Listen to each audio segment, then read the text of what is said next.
So here we are. Today is December the 14th, 2019, and this is the final 2019 Zoom meeting with all of us aspiring deaf doulas, Melissa and Jocelyn and Emily and Cindy. Very glad to have you with us, and I was hoping Kim would join us because she actually sent us a bunch of reports this time. So maybe I'll wait a little bit and we can talk about those of you who aren't going to be complete, which is really everybody except Melissa, who, thanks to Melissa, we had stuff to work on all year long. Thank you, Melissa, very much. It's been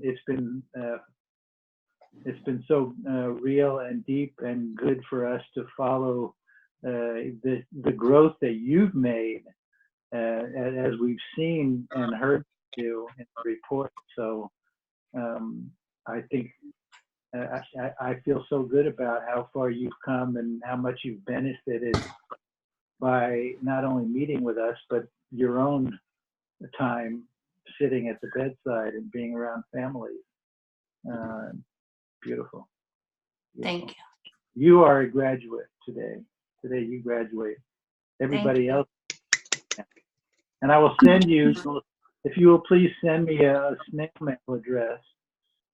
In fact, what I would love would be a bio and a snail mail address and any contact info and anything you want to say about your doula practice. Okay? Okay, I will. Thank you. And the rest of you, if you want to continue on, you're all welcome to continue on. I don't know that I'm going to start up again until April or May, but you're certainly welcome to send in reports between now and then if you choose to.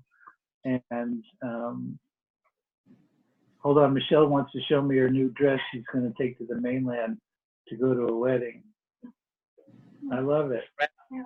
I love it. You might have to come over here so everybody can see your new dress. Michelle's new dress. Oh, beautiful. Yeah. I love the colors. Really pretty. I love it. It's got an oriental quality to it that I really like. Congratulations. Thank you. And you're going to be the reason for the dress. And Michelle's blaming me for that dress because she's going to a wedding in a few days on the mainland, and she didn't have a wedding dress and was really hesitant to spend money on something that might only be a wedding dress. But I really encouraged her to forget about the money and go buy a nice dress to take to the mainland to the wedding, and she did good. I'm glad she did that. Bye, Michelle. I thought Kim would show up. Hi, Kim. Hi, everyone. Sorry. No, you're good. Late but good. So if you want to continue on, many of you owe me hours as well as reporting on videos you weren't present. And you can do all that without continuing into the next semester. That would be okay with me if you fill out the requirements and stay in touch with me about it. I'm asking people that want to continue on into the next semester to pay an additional $200 to join the program. And you can do that even if you graduated and you just want to continue on and be part of this program if you think it would be helpful. And if $200 is an issue at all, just talk to me about it, write me about it. And we'll work out a $10 per month plan or whatever it is. Because I want to make it work for you. And I don't want it to ever be about that money gets in the way. Okay? Any other questions about what happens after this?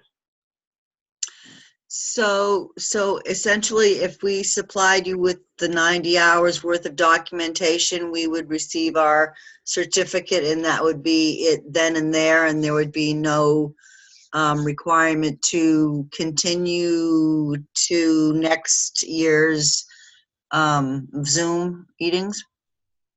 Actually, now that you say it, I don't think that would work, because when any of you would send in reports, I go over those reports and want a feedback and have some kind of feedback opportunity that we go over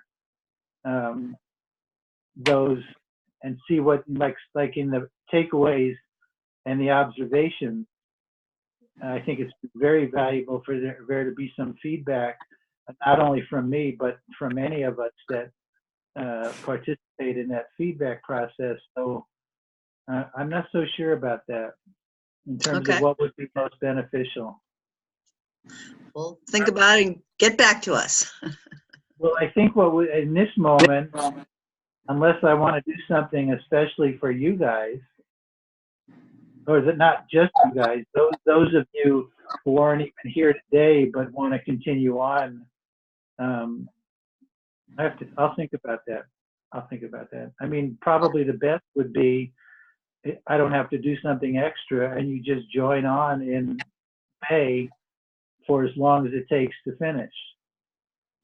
So then I have your report from the videos you missed, and I have the worksheets from the bedside sitting that we can, in real time, just like today, go over this in the feedback, takeaway, observations, and questions. What if in the interim we gathered our 90 hours and then we sat in the new class for the first 2 months to get those processed? Yeah, that would be fine. I think that's what I was trying to say, that it wouldn't mean you had to stay on the class through the whole following year. It would just be until you complete it. Okay. That sounds right. Is that understandable? Everybody shaking their head, yes? So I Jocelyn, have a question. So if we finished it before May, then would we still need to stay on to process a couple times, kind of like Cindy was saying? that's kind of what we're saying in this moment. It's kind of a long time to ask you to. I'll send out. What's that? That I want that certification. I want you to have it.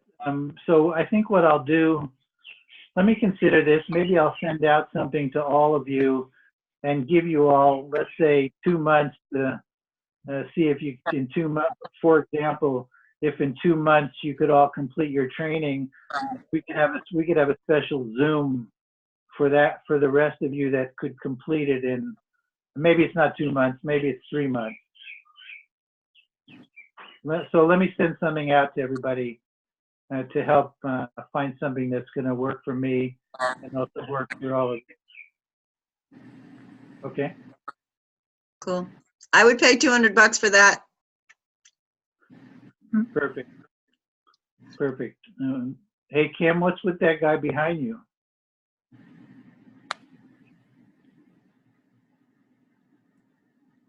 I found him for Halloween, but he's my little skeleton. So he just sits on my porch. That's so cute. He's my little skeleton. Very few people can understand that as well as we can, but we can. Okay, so then if we're all clear about that, I'm going to jump into the worksheet. And then maybe I should make, just to finish that up, so there's the 90 hours, there's the reports for all the videos you have not seen. And maybe I'll see if I can put together all those videos, all those links on one email. And then a final paper, basically summarizing some of the things you've gained and where you think this work is taking you. Okay. How many words is that one? Do you remember? I can look at the specifics. I don't know. It does 1,500 or less. Okay. Okay? Not a book. Okay, good. I'll Let's just see. write the bare bones. The bare bones, that's right. I'll just start with Kim.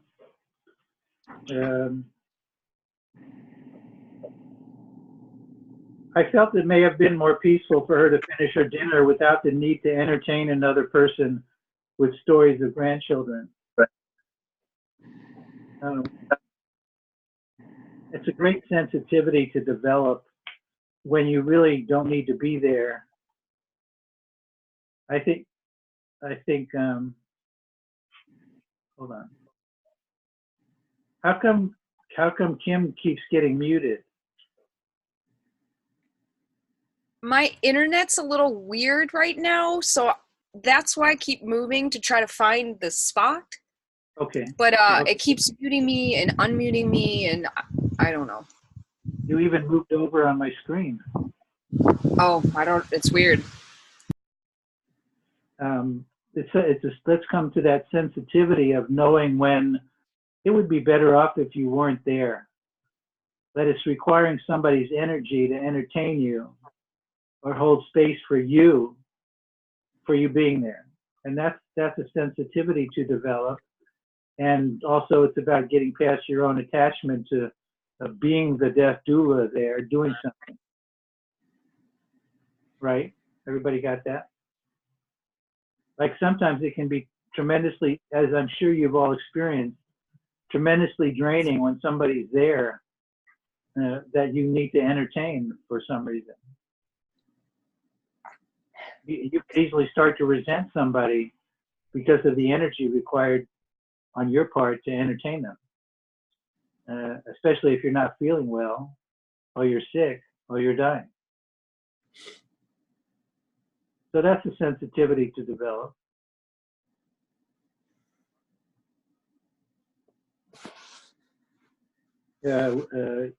Asking her if it would have been best for me to come back at another time. I think it's very appropriate. If you're not sure, ask a good question. After doing some research, I found myself wondering, why is a 98-year-old on hospice care going through dialysis? Well, that's a great question, Kim. I don't want to pass judgment on someone's life that I have only been part of for 30 minutes. I don't want to pass judgment on someone's life, period. I then shifted my thinking to how could I best serve this person next time I meet her. Well, we've certainly gone over and over about how judgment gets in the way of any real love and service. But you know, you're going to come across that very question. Well, you know, why do you see a 100-year-old person in hospice on an oxygen tank, for example? You know, what is that about? It's kind of a mixed message. Are they dying, or are they doing what they can to not die? Some of it is a comfort measure. They want to be comfortable in their dying. Some of it is they're not ready to die, even though they're in hospice.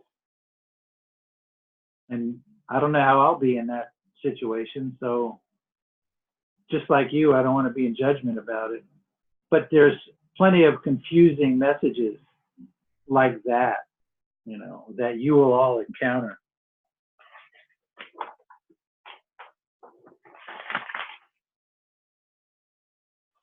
Again, Kim, I walked into her room to find her sitting up in bed, fully dressed, hair looking beautiful, holding her purse as if she was waiting to go somewhere. I wouldn't be surprised if you all encounter that plenty of times. Some people are like, I'm out of here. I don't like this story. I don't want to be dying. I want to be in a different story. You know, I'm going to go on a trip now. That's going to be a different story. So I'm guessing you're all going to encounter that plenty of times. You know, imagine they just like to take that lousy story off and put on a different story. And of course, traveling is a total metaphor for, you know, moving on and dying itself. You're going to go take a trip soon. You know, maybe she felt like she was ready to die. She was all packed and dressed, and that's how she wanted to die. Right? There's all that, you know. That's a great conversation too, in terms of, you know, is that your outfit? You know, is that the outfit you want to die in? Yeah, don't you ever just want to get up and go somewhere and get out of the story you're in? I'm sure you do. I'm sure you do. I do. At first, Mrs. M asked me questions to get to know me a little better. Perhaps she wanted to see if I was someone she wanted to share with. Yeah, sure. Sure. I'm sure you're going to get interviewed plenty of times. Who are you? You know, what are you doing here? Who do you think you are wanting to sit in my home? You know, there's 100 questions. Somebody might decide that, what are you doing here? I didn't see you yesterday. So either I don't know you or my mind's really going, why are you here? And we don't know, sometimes the people you're coming to visit are a little hazy and semi-conscious or not remembering things well, and, you know, on and on and on.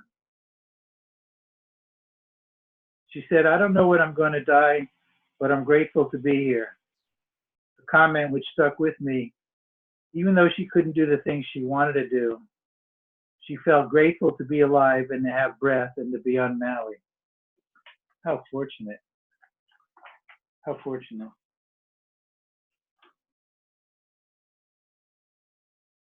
Again, this is Kim. This is my first time helping someone eat a meal. You say this to the person, Mrs. E. This is my first time helping someone to eat a meal, so please, if you can give me a sign if you don't like something or if you want more. Well, I think that's fabulous, Kim, that you were willing to ask for help here, and that you didn't need to be an expert or for her to think you were an expert. I think what you did was so brave of you in just saying, hey, I don't know, could you please help me? You know, that's going to get you way down the road with all this, because that's how you're going to learn anyway. And if somebody, oftentimes if somebody recognizes that you don't know what to do, they're kind of honored to want to teach you how to feed them correctly. And then you'll know how to feed people correctly rather than continuing to be an expert in something you're not really skilled at. So I would just want to commend you for being willing to ask her and letting her know that you hadn't done that before. Excellent. Can't teach that stuff. You know, that's fabulous.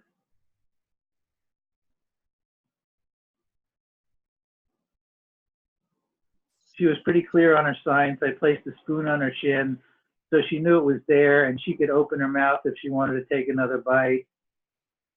This went on until she stopped opening her mouth. I thanked Dee for giving me a clear sign that she was finished with her meal. I offered her some milk and juice, but again, she kept her mouth closed. I thanked Dee for letting me help her. I don't know if we've ever addressed this before, so I really appreciate that you brought it up. It's such a simple thing that's so common, you know, beautiful. Really glad you brought that up. Can I share something with Oh, that? please, go ahead.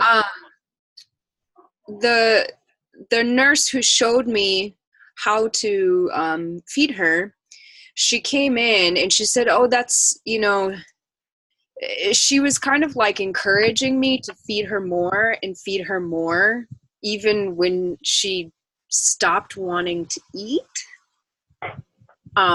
So I kind of left that whole experience just thinking about food and the importance that we place on food. And even my grandpa, when he was dying, like once his mind started to go, he would read me the menu for lunch 5 times in our visit, or have me read him the menu 5 times in our visit. So like, it's just this attachment to food that just goes on and on and on. And it's interesting for me to kind of look into that and see where it's coming from. And People just don't, like this woman, I'll just use her real name, Eva. She couldn't even sit up in bed, yet she was hungry and eating. And she'll probably eat until she takes her last breath. I don't know. I don't know. I don't know how many of you have done fasting. But if you fast, usually you become aware of how much time we all spend thinking about food, buying food, preparing food, eating food, digesting food, cleaning up food, and thinking about the next meal. I mean, that takes up a huge amount of our lives. A huge amount. That's not really going to change because all of a sudden you're dying. And in fact, food might be the one thing you can still do when you can't hardly do anything else. You can still eat. And you can still control that. You get to eat your favorite things because what the heck. So on top of that, we all know that food equals love to a large degree. And that oftentimes dying people don't want to eat anymore, but caring, loving relatives want to keep feeding them food to show them how much they love and care about them, even when these dying people don't want to eat anymore. So yeah, food is a huge, huge, huge. And you actually asked the question, when does the need or want for food diminish? You know, when you're dying, at some point, you don't want to eat anymore. You get it. The body says, no more food. It doesn't mean at that point the family's going to stop feeding you. But your body knows when it's time to say, okay, that's it. I'm not eating anymore. I'm not hungry. Time to die.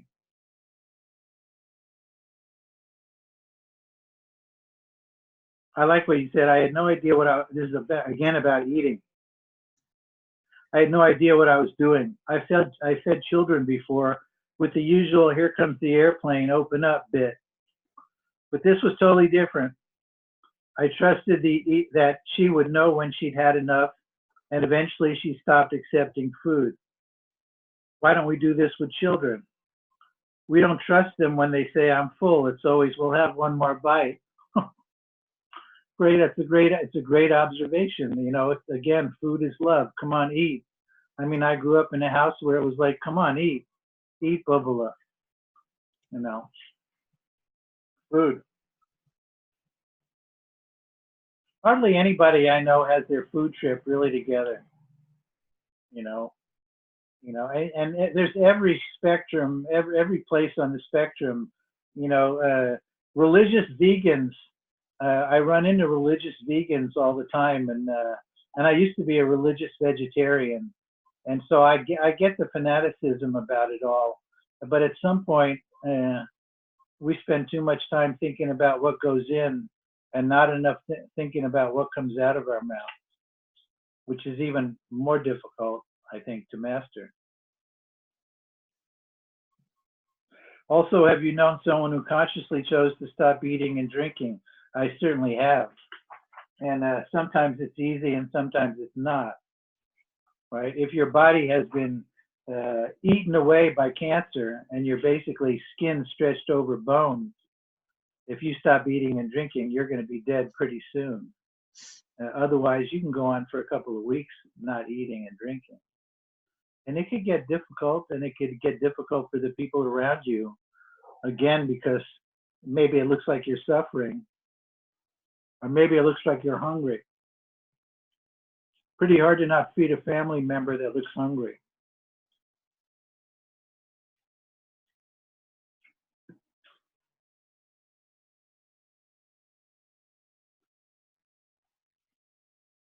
Again, this is Kim. You hear me, Kim? Okay, we can't hear you, but I'll unmute you. Anybody else want to jump in here with anything about what we've spoken about so far? Please feel free to jump in here, okay? Okay.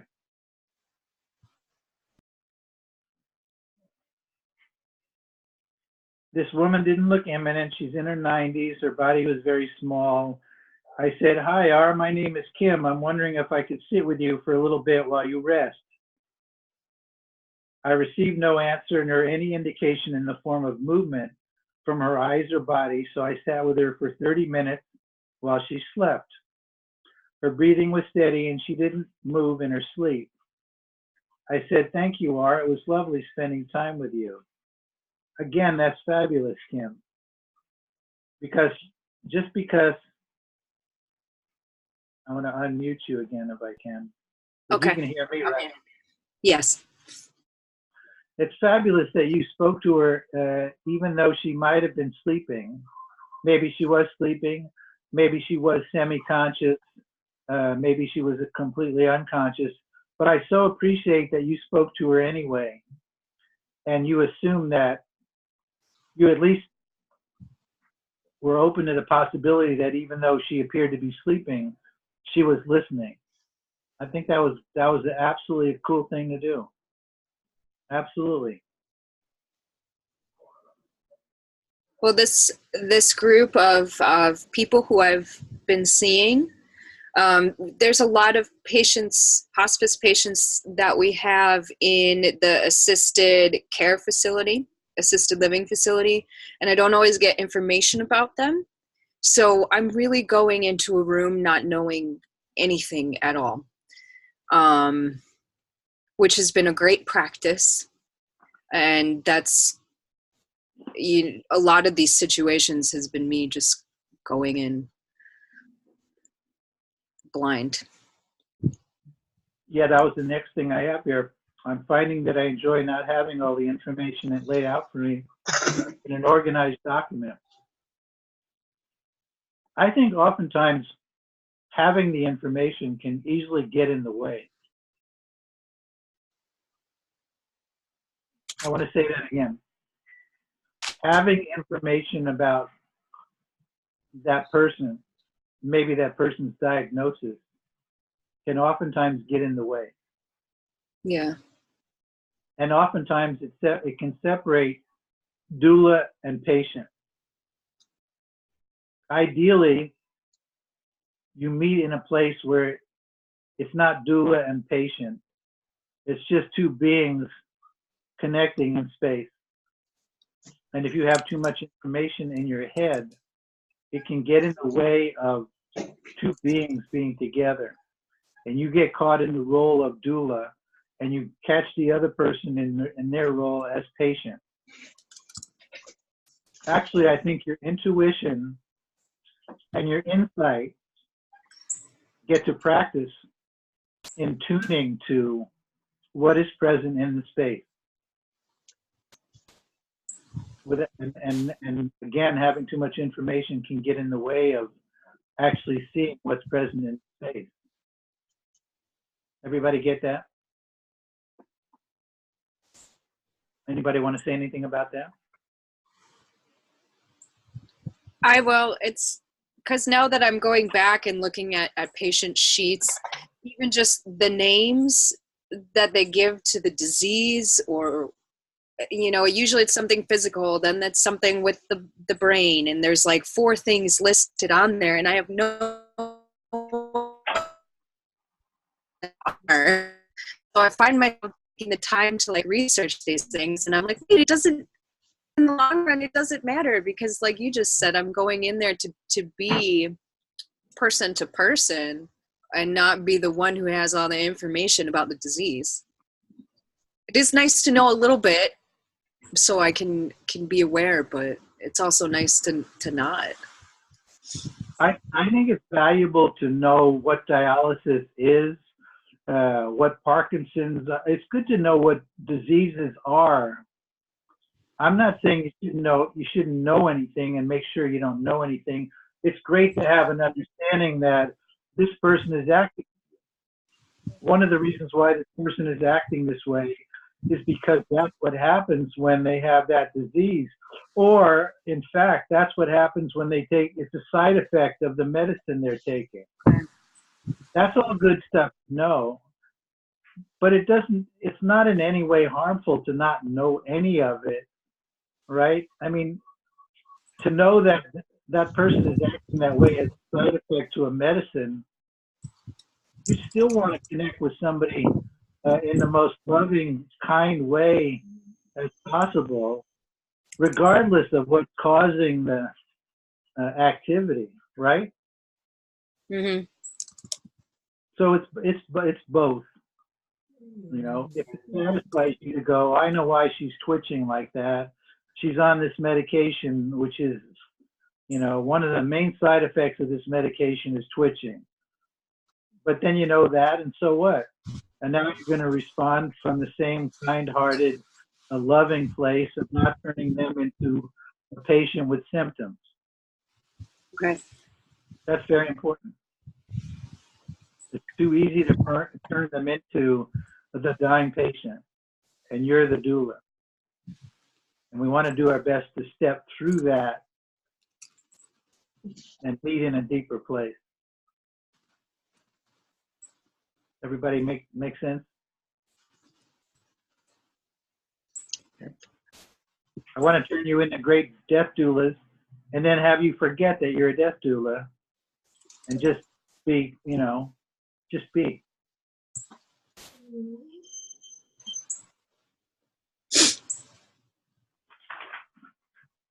Emily, did you sniffle?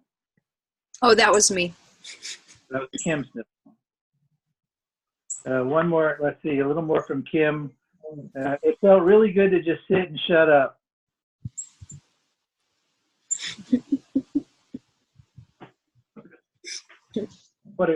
If only everybody could feel good about just sitting and shutting up. Be a better world.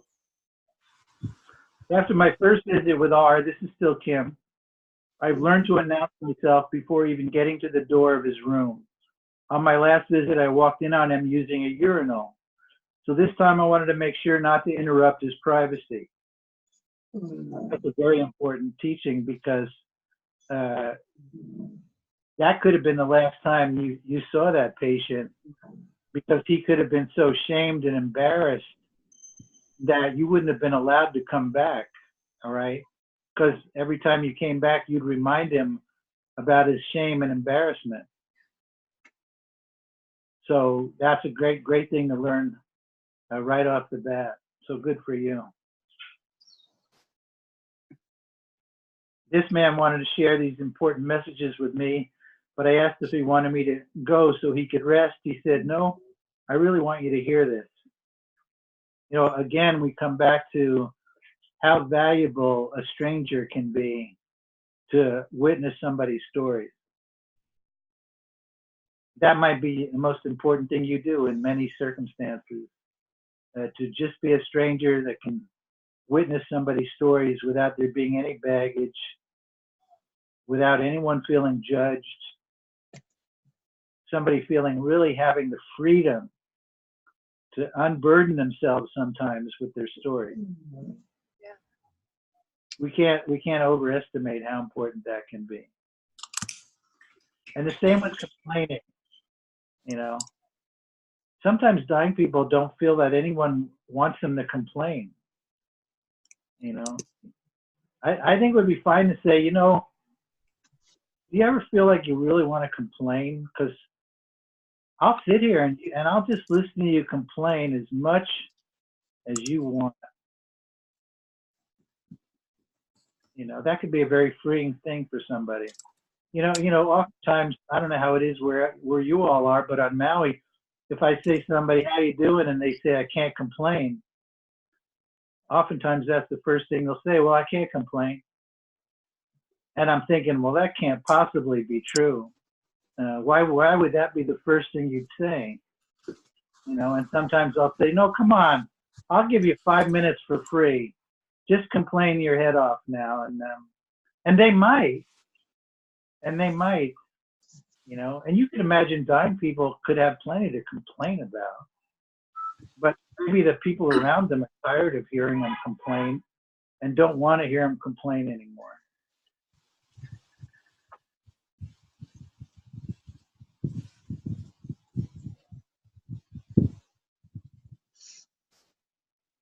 There's a note on a patient information sheet that states R was homeless before entering into the hospital and then into hospice care.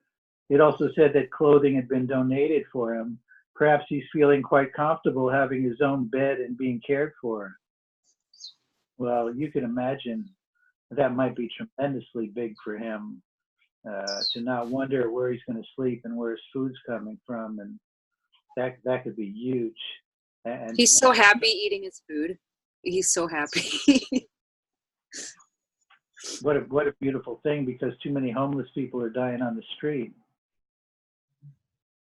And I'm actually working with an advocate for the homeless here on Maui, in seeing how we're going to coordinate her efforts with the homeless and my efforts in creating a place where they can be buried for free, little.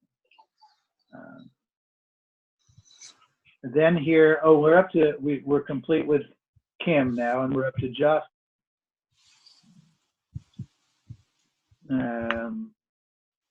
She sleeps a lot during the day. She woke up telling me she was cold, and I offered to make her more comfortable by giving her more blankets and turning up the heater, but she refused both. Why would you guess that, Jocelyn? Why would I get what? Why would you guess that she refused the blanket and the heater? Oh, because she told me no. I know, but why do you think she told you no? If she was cold? She woke up, so she has Lewy body dementia, and she sleeps mostly during the day, but wakes up a lot during the day. And I'm providing respite for her daughter to take a shower and do little things. And she just like woke up, and it was 78 degrees in the house. It shows me in her little thing. So I knew it was plenty warm. And she woke up and she was like, I'm cold. And I said, okay. And I said, do you want me to get you, another blanket? And she's like, no. And I was like, do you want me to turn the heater up? And I'm thinking, God, that's going to sweat her out. But if she's cold, I don't know what's going on in her body. Maybe she needs more heat. And she was like, no, I'm fine. And she's like, my daughters, I'm waiting for my daughters. And then she just started talking about just stuff that didn't make sense. That was just pure delirium. Her daughter had told me that day also that she had seen a creature running down the hallway. So she was maybe in a little bit of a disillusion. But I waited there for a moment to give her, space to answer me about making her warmer. And she just was like, no, I'm fine. And she had tons of blankets. So.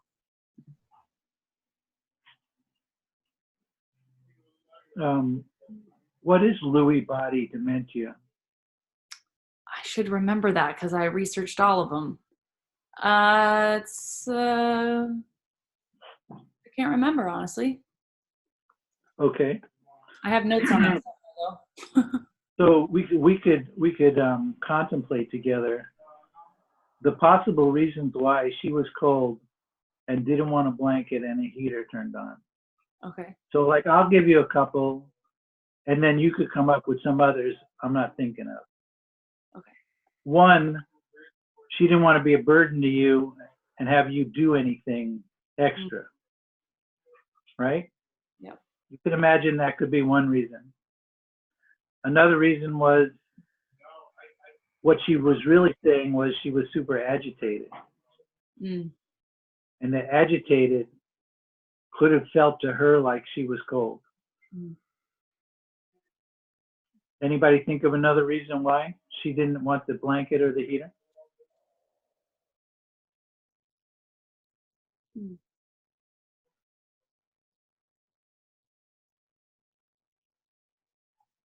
Maybe she just changed her mind. Why did she change her mind? She was cold. And then maybe realized that she wasn't. Okay. Maybe she just woke up and said that just came out of her mouth. She just wanted a little attention when she woke up. Okay. Sometimes you do wake up and you're a little cold. Oh. All right. Go ahead. Oh, I was gonna say maybe, I don't know, maybe it was a masked ask for physical touch or something like that. Hold on 1 second. Yeah. We're not quite open now. If you want to come in here and look, I'm on a Zoom conference call. If you just want to walk in and look around, you're welcome to do that. We'll come back when you're open. Saturdays 10 to 2. Saturdays 10 to 2. And if Come that back. doesn't work, I make appointments with people. Cool. Thanks. Yeah, come back, please. You bet. Oh, my store wasn't even hardly this busy all day when I was open. What's up with that? Okay, so there was clearly maybe nothing to do. And maybe something, you know. Again, we come back to intuition and insight. What's really going on here? Is she really cold? Is she just saying no because my Jewish grandma would say, I'll just sit here cold, you know, no, don't do anything, whatever, you know, etc. You know, which is another way of saying, yeah, of course I want a blanket and a heater. Come on, I'm cold. How to interpret what's actually going on instead of what's being said. That's what I'm speaking to. Okay. Right? But sometimes it's not what she said, it's what she didn't say. Right? And we were talking about the things she didn't say. Like, I'm really cold, but I don't want you to have to do one more thing. It's, you know, as one thing she didn't say, possibly.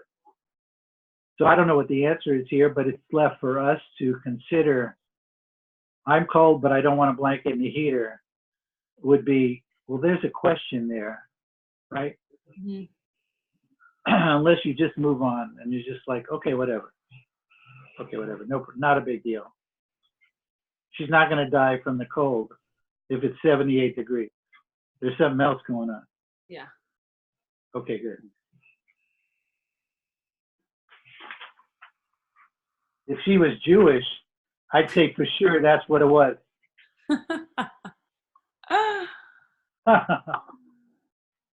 Okay, Alan, again, this is Jocelyn. Alan was not responsive during the entire vigil. I sang to him and played peaceful music while I crocheted. He seemed to be comfortable and twitched every few hours as his body was shutting down. It was beautiful to witness the hospice nurse with Alan. She talked so sweetly to him and combed his hair with a brush beside his bed. It was so endearing and filled me with compassion. Beautiful. Beautiful. The simplest things, right? And I just want to add that was the longest vigil I've done so far. The Heartland Hospice, the place where I'm volunteering, has kind of put me first in line for all vigiling, which has been really awesome. But I sat with him for 7 hours that day, and he didn't have any family at all in the area or no one that wanted to be with him. So it was another one of those circumstances where it's like, oh, this person would just be sitting here dying alone. And the hospice nurse came in about half an hour after I got there. And then after that, the nurses only came in there about every 3 hours to check on him. So he was just in there alone the whole time. So it felt really important for me to be there and stay that long, which I didn't have to do. I was only expected to stay like an hour or two. So yeah. Good for you. 7 hours is a long time. Mm-hmm. That's a long time. You get a lot of crocheting done or what? Yeah. I made my boyfriend a beanie and a pair of hand warmers that matched. Amazing what you can do in 7 hours. Yeah. Cool. I'd like a hat next time, okay? Okay. I got lots of time on my hands now. When she awoke, I'd go into her room and calm her down, letting her know she was safe and that I would wait with her for her daughter to return. She seemed surprised to see me there as expected. She slept most of the time while I watched her on a monitor, while I provided respite for her daughter so she could rest. Beautiful. Great. Now you're in a patient assisted living home. Mm-hmm. It sounds pretty low end. The place looked run down and barely up to code. I walked into Ken's room and he had his mouth wide open and eyes gently open. He looked relatively comfortable. He had a roommate who was barely mobile with a walker but insisted on coming over to dip the water lollipop into his mouth. He wiped it across his face and kept re-wetting it in the cup on the nightstand. Then he decided that Ken was thirsty and attempted to pour the cup of water into his mouth. I suggested he might choke, and he stopped. Well, that was quick on your part. I mean, it's beautiful that one dying person wants to serve another dying person in that scene. I'm sure that must have been absolutely beautiful in its awkwardness. And at the same time, you could love somebody to death. Yeah. Oh. Yeah, the worst part was the ear. I don't know if it gets to that in there if you're still reading, but oh my God. Yeah, he came back and took the water lollipop thing and dipped it and then started cleaning out his ears and put it back in his mouth. And I'm like, no. And I'm like, well, he's gonna die. It's not like the bacteria is gonna hurt him or something. But it was just like he was trying so hard and I didn't want to stop. And the roommate acted like I didn't even exist until the part where I was like, he was literally about to pour the water in his throat and he had, fluid in his lungs and was having that crackle. So I was like, oh, no, let's not do that. And then he listened to me, but it was just kind of like disturbing in the moment to just, yeah. Good. It was a precious moment to watch another elderly man with limited mobility reach across the bed to get just a few drops into Ken's mouth.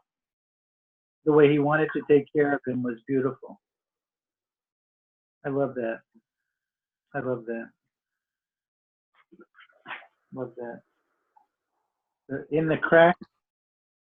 Oftentimes in the cracks of the absurdity of it all, you see this, the blades of grass that shoot up in the concrete of these small acts of kindness. Gives me hope for all of us. Again, Jocelyn, what are the best ways to support families that are in conflict about decisions regarding end-of-life care? How involved should we get if they ask for support? Well, if they don't ask for support, we should back on out of there and let them fight with each other about it. And that I've seen, and that's nothing you want to stick yourself into the middle of, because more than likely they may all turn on you. So unless somebody asks you, if somebody actually asks you, you could, if it's, I think there's two possible routes to go. You could tell that person what you're thinking, what you feel about the situation. But you could also see if you could get everybody together and kind of mediate and facilitate a sane conversation so everybody feels heard. Because oftentimes not everybody feels that they've really been respected and heard. And so sometimes you can dissipate any conflicting energy if people get to come together, have some tea, and get to say their say, so that everybody equally feels heard and respected. And a lot of times that itself will create its own solution. Instead of there being some kind of battle of us against them kind of thing.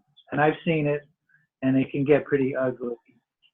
My friend wanted to bring his mom home from the hospital because he knew she was dying and he wanted to take care of her at home. But his sister said he was going to kill their mom if he took her out of the hospital. And they battled that out for quite a while until he just took her out of the hospital and said, I'm bringing her home. And I'm sure there was healing that happened later on because it was obvious that that was the best thing. And she got to come home to her son's home and die at home and not in the hospital. But in the midst of it all, it wasn't fun to be around, and you know, it kind of breaks the fabric of the love in the family and those kind of things. And you never know all the parts of the story. Somebody could have a particularly strong view, but it could be motivated by their guilt for living 3,000 miles away and not being more part of the story or whatever. There's so many other pieces that could contribute to why somebody has a particular strong viewpoint, etc., etc. Anybody want to add anything to that? That's a very important. I think you just described me. The guilt of living 3,000 miles away from your family. Sure. Sure. You're not the only Hawaiian person living here who has that very thing going on, you know. I speak with them quite often. That's a great question, Jocelyn. Important question. I love this. Peter's room smelled of cigarette smoke. He had lung cancer. The Home for Hospice had him sign a waiver that allowed him to get out of bed on his own and go out his French doors and smoke on the patio. I love that. I love that. I've seen that situation where the guy's actually hooked up to an oxygen machine and still smoking, even though you can blow yourself up with smoking with an oxygen machine. But I mean, what the guy? I'm sure he figured, what's it going to do? Kill me? You know? And there he was enjoying something he really enjoyed. You know. So we sure wouldn't want to go into judgment with what's this guy doing, smoking cigarettes and dying of lung cancer. I'm sure that would have been my mom too. Yeah, a lot of people's mom and dad. I mean, it'd be kind of funny, like, why should they stop smoking now? Right. Crazy. It's hard to know. Again, this is Melissa. Oh, we're up to Melissa now. That's right. That was Melissa we were talking about the guy smoking outside his doors. And it's hard to not know how a family is after their loved one dies. I'd like to begin to follow up with families and check in with them. I think that's totally fine.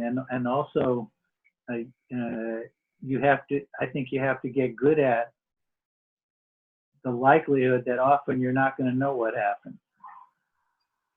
And have that be okay, and not be some emotional cord that you're still attached to something or someone that is still kind of dangling out there. So if you choose to want to follow up, absolutely. There's nothing that says you can't become good friends with that family, et cetera, et cetera. And you know, the other side of it is you may not have the luxury or the opportunity to continue on. Oftentimes you see these, that's my duck. You hear my duck? Yeah. That's my phone ring. Oh.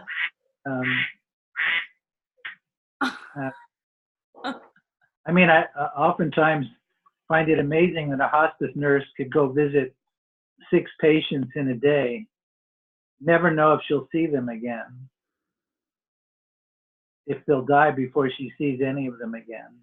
And maybe she sees them again, and maybe she doesn't, and maybe she has time to follow up, but I doubt it. And then you just somehow carry on. What time is it where you are, Jocelyn? You have a good excuse for yawning away over there? Oh, give me a break. 5. Okay. I've been chasing a 7-year-old all day. We went on a 2-mile hike. Okay, good. That I get. So that's my response to that, Melissa, that I commend you for wanting to follow up. You know, sometimes the grieving, supporting people who are grieving, which can go on for years after somebody dies. Sometimes how beautiful that you continue to show up for those people. Maybe you have it in your phone or somewhere at some point, maybe it's once a year, that you check on these people on the anniversary of the death. I know people who do that.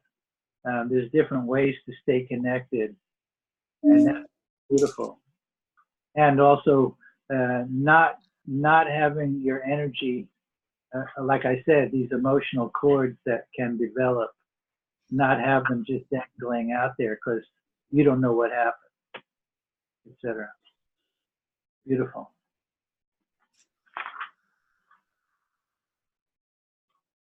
I like this.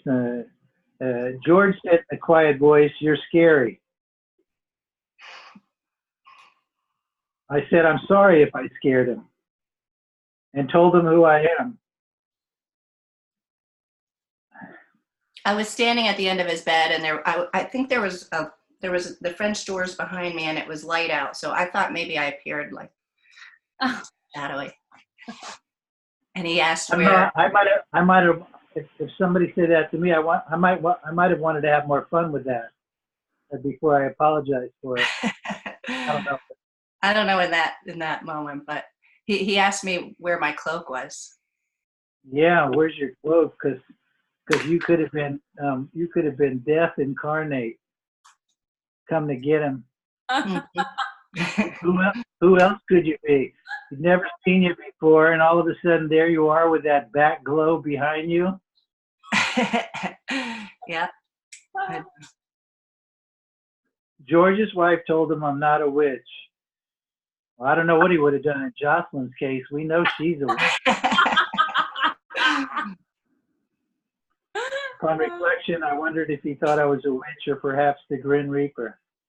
Yeah, next time you go to visit him again, I'd say, dress up as the Grim Reaper and play it out.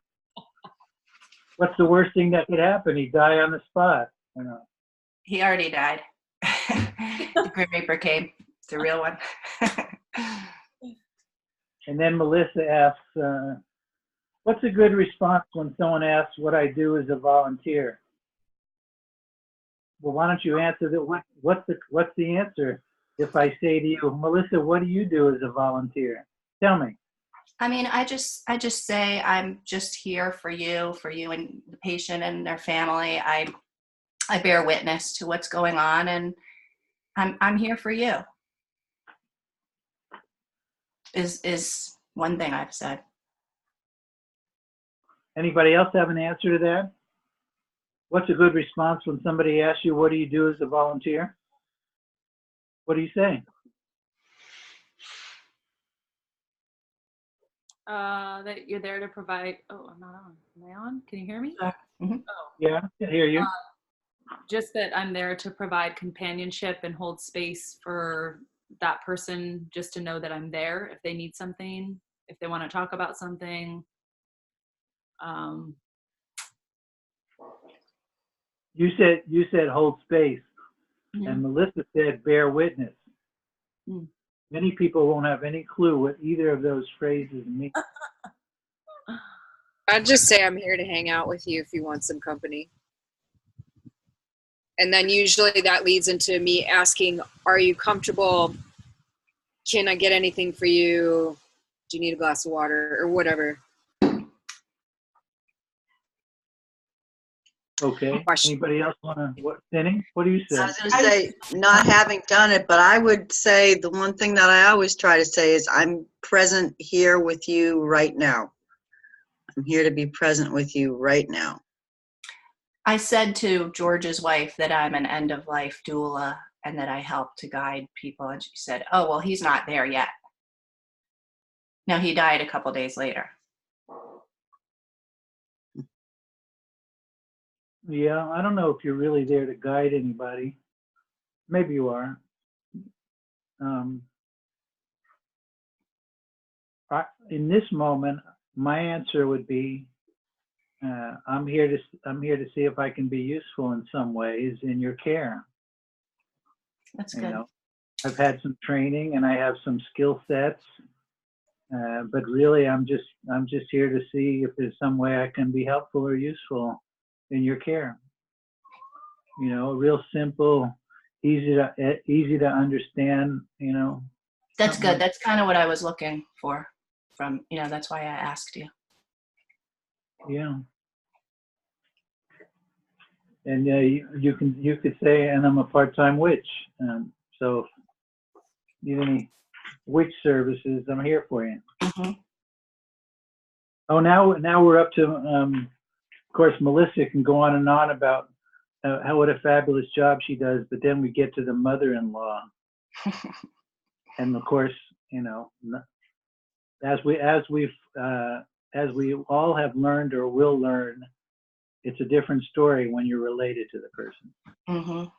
All your skill sets and ideas, expertise is going to fly out the window because your mother-in-law or whatever. Mm-hmm. Which you fill in the blank.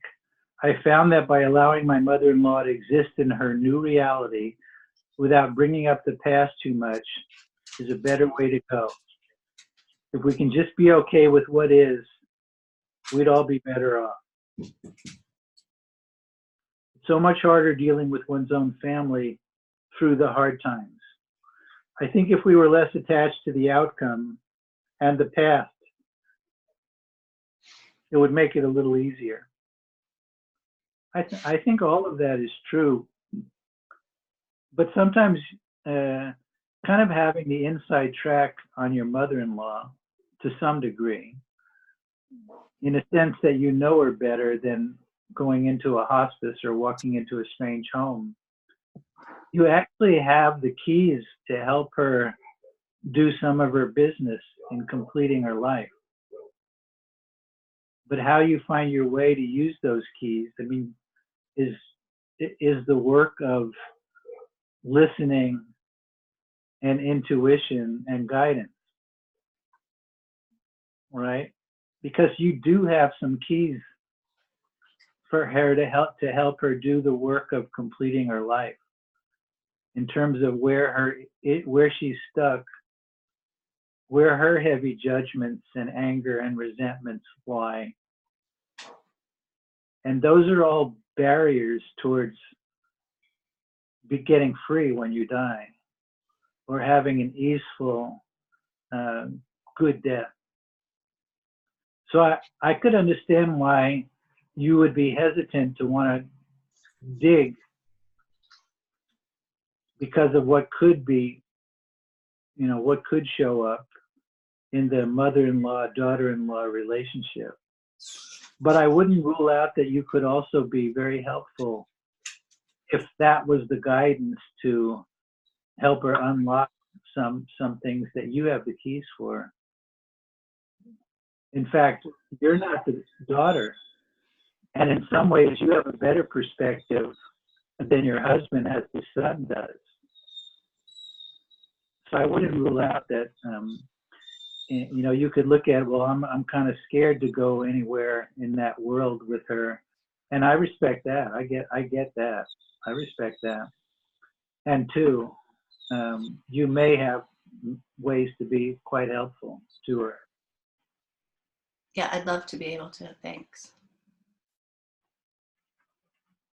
So that's the end of my notes. So let's see what you all want to say about any of this.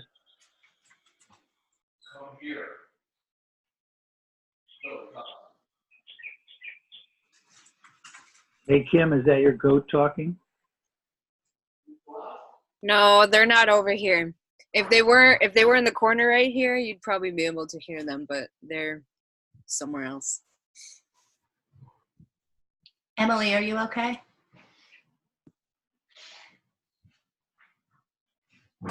Loaded question, I guess, huh? Yeah, a loaded question. A good one, though.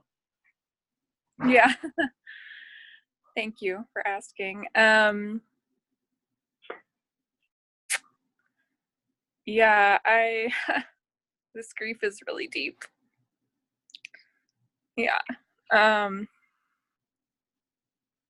was trying to write about it all to send something in, but I could only write a few sentences at a time.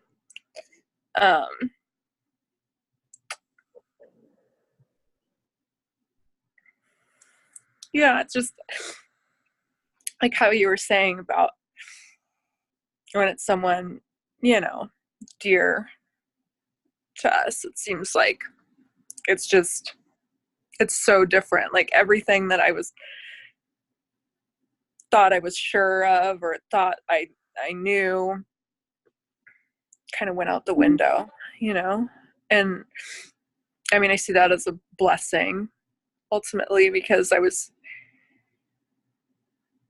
able to like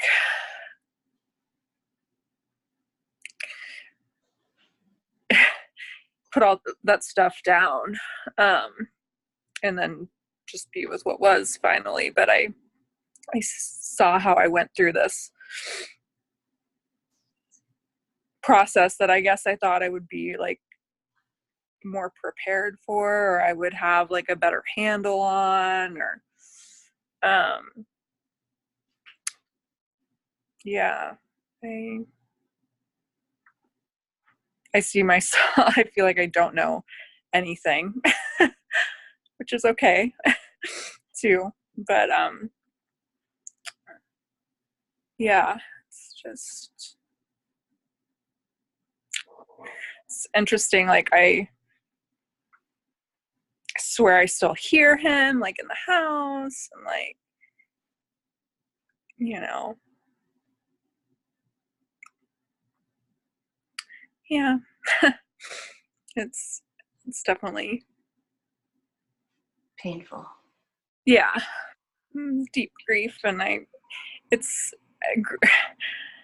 grief is such like it's like words can't, Mm-mm. you know. It's like a void. Yeah, it's like a void, and it's like feeling everything at once.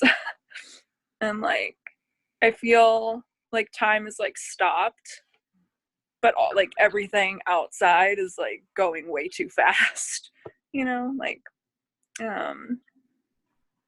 That just gave me a shiver. yeah. Yeah. Yeah.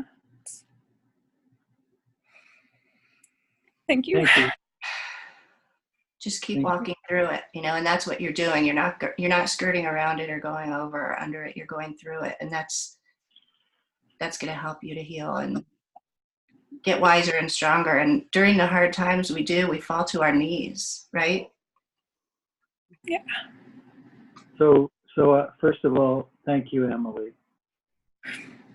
And thank you, Melissa, for noticing what maybe we all saw, but that you spoke to in terms of asking Emily how she's doing.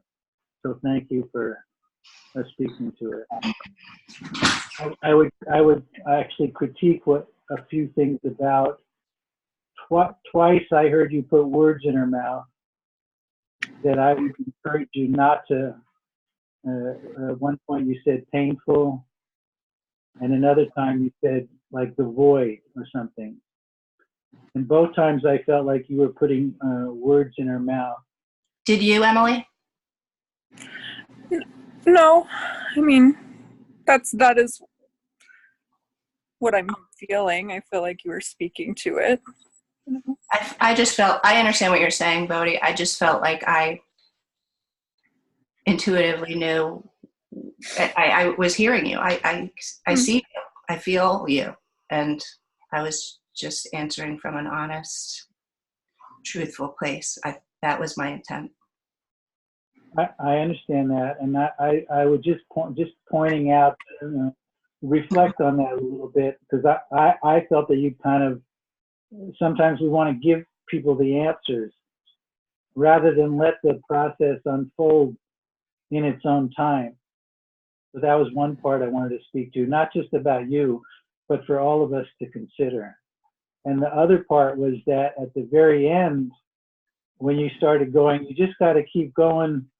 You know, what you said at the end, that started to sound like a fix-it thing, which really I thought needed to, if there was going to be any kind of a fix-it thing or comforting thing, I think first there could have been some empathy or reflecting back wow, that sounds really big. I can really feel your heart, or something that just acknowledges that, you know what I mean? You know what I'm talking about here?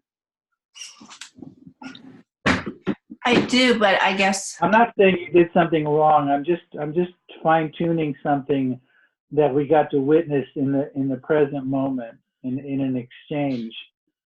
That if you had written it on your paper, these are the comments I would have made. okay.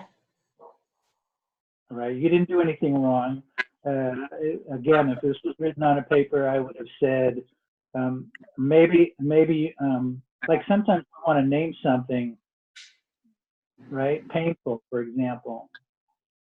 And maybe we get it right and maybe we don't. And maybe we put words in somebody's mouth and maybe we don't give somebody the time to work through it themselves in that moment for whatever reason. I just see pain written all over Emily's face. Yeah, absolutely. Absolutely. And she was brave enough to share it with us. Very, very, in a very courageous way. In a very courageous way.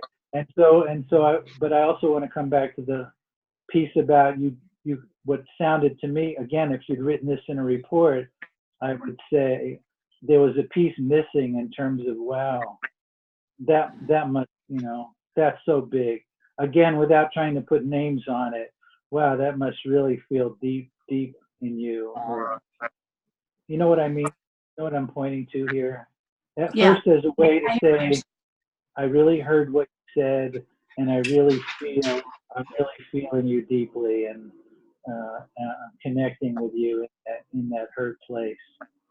But that's way more important than, to me, that's way more important than, well, you just keep on keeping on. I didn't say keep on keeping on. I said to go through it. She's going through it. She's not trying to avoid it. It's really deep pain and she's feeling it. And it's hard and people can avoid the pain and not deal with it. And she's dealing with it. And I'm proud of her for that. And right on. Right on. Again, I wasn't making anything you said or did wrong.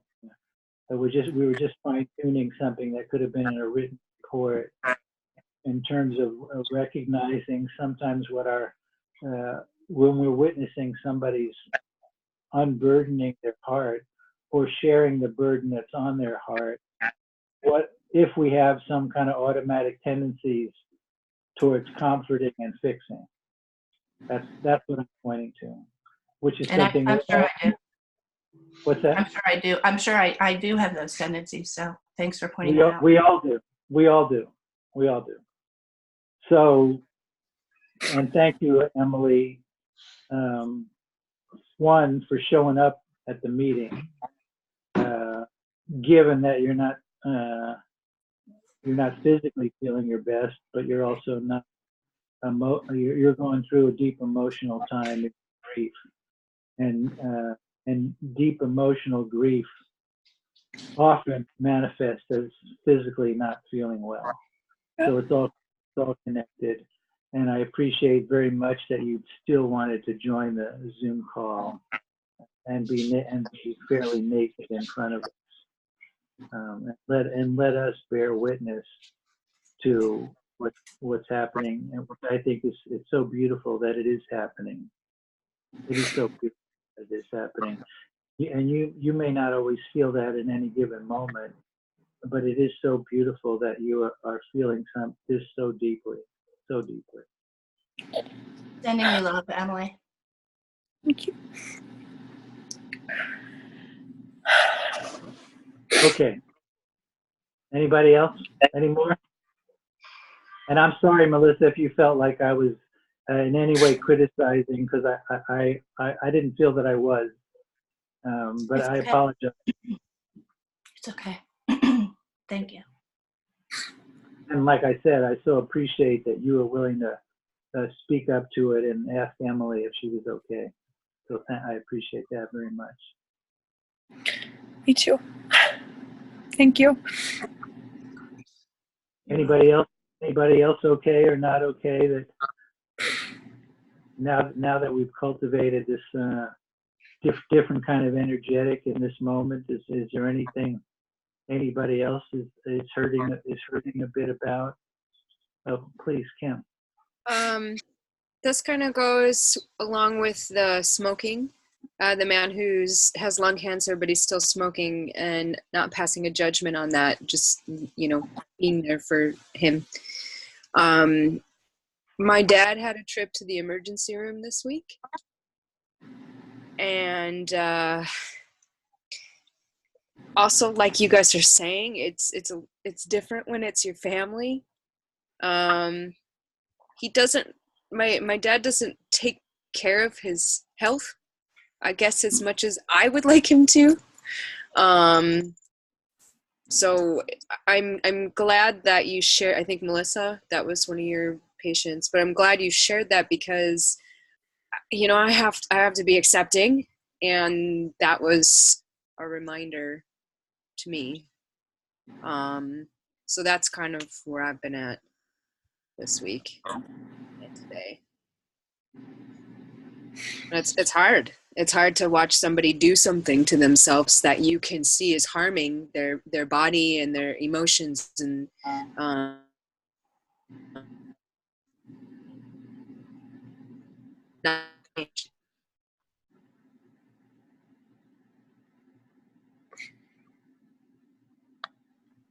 We lost you for a minute.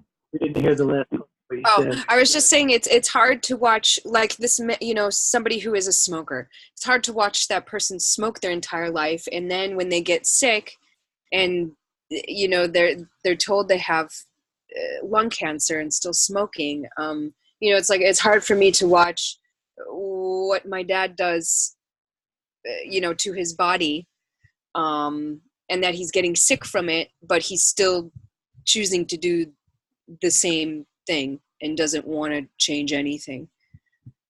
So I'm struggling with trying to find the acceptance there. Thank you. If it was a patient, okay, fine. Yeah, sure. You do the things you want to do, but yeah, you guys I understand where you're coming from when you're saying it's harder when it's a family member. Thank you. Yeah, no question about it. No question about it. Did you say something, Melissa? Wait. Wrap it up because we're going to a holiday party and it's 8:30 and it started at 7. Oh, you need to go. Okay. Well, I think unless there's a last call here. One question. Go ahead. I don't remember at what point you mentioned this, but at some point you mentioned that there was a potential towards the end of our certification that you might be able to ordain us under some kind of thing with the doorway into the light, and I was curious if that was still a possibility. When we were looking at turning ourselves into a church, that would have been a possibility. We've taken a different route because we were looking for the easiest route towards our land project, and it became fairly apparent that because we weren't specifically a Christian church, we were going to be perceived here in Hawaii as a cult. And so we decided to not go the religious church route. But if you want to be ordained, you can go online and be ordained. Yeah, I saw that. I just felt like you were fancier, so. Yeah, it would have been fancier, Jocelyn, for sure. We would have dressed Melissa up as a witch, and we would have done the whole thing. Anyways, I just realized that this might be the last time I have Melissa right here on the Zoom conference because she's graduating today. And I want to thank you again for how much you gave all of us in this whole year's program, because for quite a while, your worksheets were all we really had to work with. And that's been a great, it's really made this year's program up to this point. I mean, now we're starting to get other people's input, but you pretty much have been what's held this group together. I'm not sure what we would have done if nobody was reporting in. So I just want to thank you not only for consistently sending in reports and sitting at the bedside, but just for your authenticity in the challenges and questions and growth that you experienced and shared with all of us throughout the year. So I just want to say thank you, thank you, thank you, thank you, thank you, thank you. And I am super, let's see, I think you're on mute still. Oh. What's that? I said, you're welcome. Thank you for saying that. It's been such a amazing growth experience for me, and to be with all of you and to go through this journey. And I see us all going in really a great direction to help serve people. And I'm grateful. Thank you, Bodhi. I am delighted and honored and thrilled that you're graduating our program. You're a great representative of what we're going to do. Thank you. I am honored. So I hope we do stay in touch. I do too. I love you all. Love you. Emily, if you ever want to have a private conversation, where are you now? Are you not on Maui now, are you? No, I'm planning on being there next month. Where are you now? I'm in Washington, like Seattle area. Okay. Yeah, I had two dogs. I'd gotten them all ready to go through all the shots and all the vet stuff and the testing and all that, and then Mickey died. But yeah, no, I'll be there next month. Okay, but in the meantime, if you want to have a phone conversation with me, please feel free to just call me up and leave me a message, and we'll make a time to connect if that would be helpful at all for you, okay? Thank you. I'd love to talk to you too, Emily. Oh, thank you. I appreciate it. Okay, then I would say we're complete, and Melissa can go off to her party now. And actually, I know some of you who aren't here had a big event tonight that you couldn't be for, and had actually asked me to change the date, but it felt like this was the end of the year that we needed to have a December meeting together. So of course it's true. I love you all. I fall in love with all you guys. It's easy to do, and since usually I'm usually only the only man in the room, I hope you're forgiving in however ways I turn into somebody you don't like, or whatever. And I feel delighted and honored to share this space with all of you, and look forward to continue to be with you. So I will send everybody all of the videos, and Melissa, you're going to send me information. We'll send you your certification diploma. Thank you. Absolutely, thank you, and we'll carry on.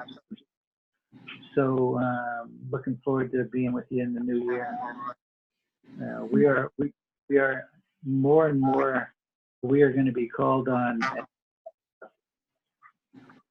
and to really rise to how much we're called on and needed, and that continue to do the work to cleanse our hearts and our minds. So blessings and fun, y'all. Blessings to everyone. Thank you, guys. Thank you. I'm so glad we had this time together. I feel more like the Brady Bunch in this. With the little windows. Yeah. Peace be with you all. Have a wonderful, wonderful, blessed holiday. Lots of love. And we'll be around. It's a small circle. Mm-hmm. Just a quick prayer that all our good hearts, all our good intentions, we have great benefit. We don't have to know that that's true. We just have to have good hearts and wish to be of use, wish to be useful. We will be more than you know right now. So carry on, and blessings and love. Oh, thank you. Thank you. Namaste. Namaste, everybody. Happy holidays. Aho. Happy New Year. Yeah. Peace out. Take care.